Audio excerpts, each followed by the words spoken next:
नमस्कार दोस्तों, आप सभी का स्वागत है स्टडी जी के प्लेटफॉर्म में। आज का वीडियो आप सभी के लिए इम्पोर्टेंट है क्योंकि आज से हम लोग स्टार्ट करेंगे टीचिंग एप्टीट्यूड से संबंधित टॉप इम्पोर्टेंट क्वेश्चन, जो कि आपके एग्ज़ाम के पॉइंट ऑफ व्यू से मोस्ट इम्पॉर्टेंट रहेगा। क्वेश्चन आपके सामने ये है कि यदि एक अध्यापक की कक्षा में अधिकांश छात्र अपनी पढ़ाई में कमज़ोर हों तो उसे क्या करना चाहिए। क्योंकि आपके CUET बीएड एंट्रेंस एग्जाम चाहे BHU बीएड हो, PGQP 01 हो, 74 हो, सभी में अध्यापक से रिलेटेड मोस्ट इम्पोर्टेंट क्वेश्चन पूछे गए हैं पिछले साल। तो उसी से संबंधित आपके लिए क्वेश्चन लाया गया। इसकी अनदेखी करनी चाहिए कि छात्र अधिकांश कमज़ोर हैं, या ऑप्शन नंबर सेकंड है कि केवल कुशाग्र जो अच्छे स्टूडेंट है पढ़ने में उन पर ही ध्यान देना चाहिए, या ऑप्शन थर्ड है कि अपना शिक्षण जारी रखना चाहिए, ध्यान नहीं देना चाहिए चाहे कोई पढ़े या न पढ़े, या ऑप्शन नंबर फोर है कि अपने शिक्षण की गति को धीमा कर कुशाग्र छात्रों को कुछ अतिरिक्त निर्देशन प्रदान करना चाहिए। उत्तर होगा ऑप्शन नंबर फोर होगा कि आप अपने शिक्षण की गति को धीमा कर देंगे। धीमा इसलिए करेंगे ताकि जो कमज़ोर छात्र हैं वे समझ सकें, और जो कुशाग्र छात्र हैं उनको कुछ अतिरिक्त डायरेक्शन निर्देशन देके आप उनको कुछ एंगेज किए रहेंगे। अगला क्वेश्चन देखते हैं कि यदि आपसे किसी गंभीर विषय पर भाषण देने के लिए कहा जाए तो आप क्या करेंगे।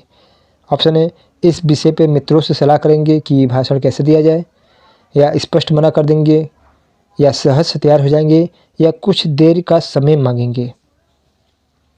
तो एक अध्यापक की दृष्टि से देखा जाए तो अध्यापक को विद्यालय में पढ़ाने के अलावा बहुत से अतिरिक्त कार्य करने पड़ते हैं जो विद्यालय से संबंधित होते हैं। तो उसी में से एक कार्य होता है स्कूल के जो प्रोग्राम होते हैं इसमें पार्टिसिपेट करना।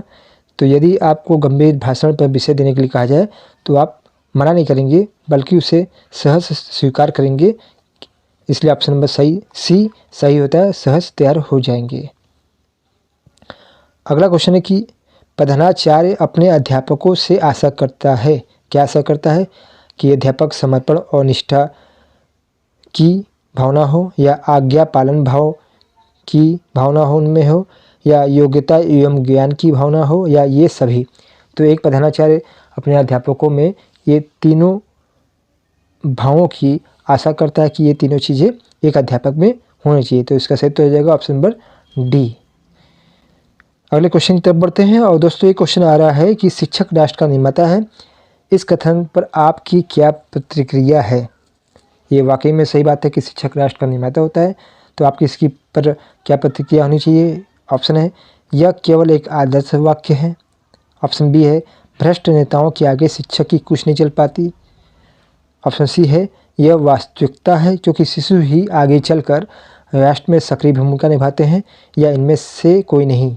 तो शिक्षक राष्ट्र का निर्माता है, और इस कथन पर जो एक अध्यापक की प्रतिक्रिया होनी चाहिए वे होना चाहिए ऑप्शन सी की तरफ जाना चाहिए कि यह बात सही है क्योंकि शिशु ही आगे चलकर राष्ट्र में सक्रिय भूमिका निभाता है। जब शिशु का सर्वांगीण विकास करता है तो वह आगे चलकर एक सक्रिय भूमिका निभाएगा और राष्ट्र का निर्माता के रूप में अपने आप को प्रस्तुत करेगा।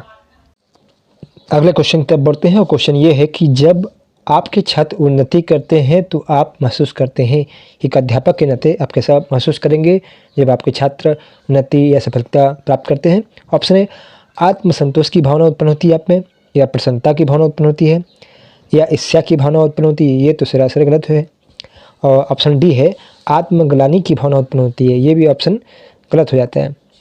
न ईर्ष्या की भावना उत्पन्न होगी, न आत्मग्लानि की भावना उत्पन्न होगी जब आपका छात्र उन्नति करता है, बल्कि आत्मसंतोष की भावना उत्पन्न होगी आप में कि आपके पढ़ाए हुए छात्र उन्नति के द्वार पर पहुंच चुके हैं। तो इसका ऑप्शन नंबर सही होगा ऑप्शन नंबर ए। अगले क्वेश्चन की तरफ बढ़ते हैं। क्वेश्चन ये है कि अध्यापक मुख्य रूप से किसके प्रति जवाबदेह होता है। ऑप्शन है समाज और छात्रों के प्रति, प्रधानाचार्य के प्रति, अभिभावकों के प्रति, या सरकार के प्रति। तो देखिए एक अध्यापक जो होता है उसकी जवाबदेही जो होती है वे मुख्य रूप से आपका समाज तथा छात्रों के प्रति होता है। कि आप क्योंकि एक अभिभावक जो अपने बच्चों को छोड़ता है स्कूल में एक अध्यापक को देख के कि अध्यापक जो कुछ उसे सिखाएगा उसका सर्वांगीण विकास करेगा, तो वे आपके जवाबदेही बन जाती है और समाज के प्रति भी आपकी जवाबदेही बनती है। तो इसका सही उत्तर होगा ऑप्शन नंबर ए। राष्ट्रीय समस्याओं के प्रति उदासीन रहते हैं। वाकई में आजकल इस तरह का मोबाइल युग चल रहा है कि छात्र राष्ट्रीय समस्याओं के प्रति उदासीन रहते हैं। और एक शिक्षक के नाते आपको क्या करना चाहिए? ऑप्शन ए है कि छात्रों की निंदा करेंगे, ऑप्शन बी है उनको नैतिक शिक्षा की पुस्तकें पढ़ने को कहेंगे, या ऑप्शन सी है कि उनकी शिकायत उनके माता पिता से करेंगे, या ऑप्शन डी है कि उनमें ऐसी जागरूकता उत्पन्न करेंगे कि वे राष्ट्रीय समस्याओं की जानकारी प्राप्त करें और उसके समाधान में अपना योगदान दें।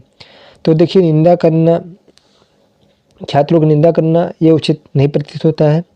और उनको नैतिक शिक्षा की पुस्तकें पढ़ने को कहेंगे। देखिए, पुस्तकें पढ़ना और प्रैक्टिकली किसी चीज़ को समझाना, ये डिफरेंस होता है, दो चीज़ें। तो ये भी ऑप्शन बी भी गलत हो जाता है। उनकी शिकायत उनके माता पिता से करेंगे। माता पिता ऑलरेडी शिकायत अपने अध्यापकों से करते हैं, और ऐसे भी ये ऑप्शन इस प्रश्न के लायक नहीं है। बचता है option number D. Option D इसका सही हो जाएगा कि आप छात्रों में ऐसी जागरूकता उत्पन्न करेंगे कि वे राष्ट्रीय समस्याओं के प्रति जानकारी प्राप्त करने के इच्छुक हो जाएं और उनके समाधान में अपना योगदान भी प्रदान करें। इसलिए विद्यालय में डिबेट जैसा कार्यक्रम होता है, जिसमें राष्ट्रीय समस्याओं या अन्य सामाजिक मुद्दों को पे डिबेट या भाषण प्रतियोगिता भी का आयोजन करवाया जाता है। तो इसका सही उत्तर होगा ऑप्शन नंबर डी।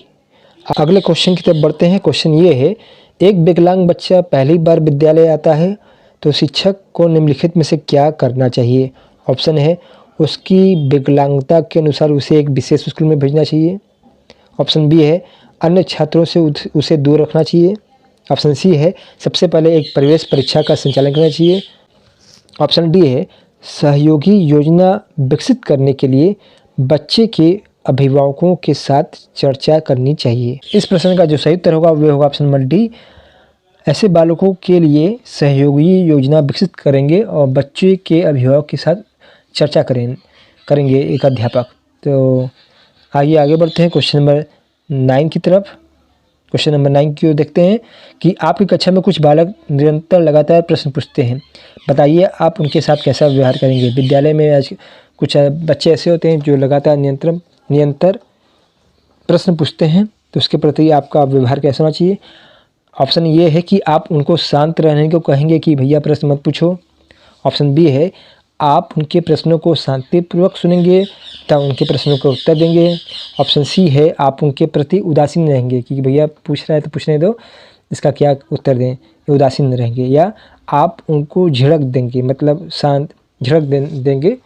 तो इस प्रश्न का जो सही उत्तर होगा वे होगा ऑप्शन नंबर बी कि आप यदि कोई बालक प्रश्न पूछता है तो आपका क्या कर्तव्य होता है कि आप उसके प्रश्नों को, उसके जिज्ञासाओं को शांतिपूर्वक सुनेंगे और प्रश्नों का उत्तर देंगे। यदि प्रश्न के उत्तर आपको नहीं आता है तो आप उसके लिए उससे कहेंगे कि आप अगले दिन इस प्रश्न का उत्तर बताएंगे।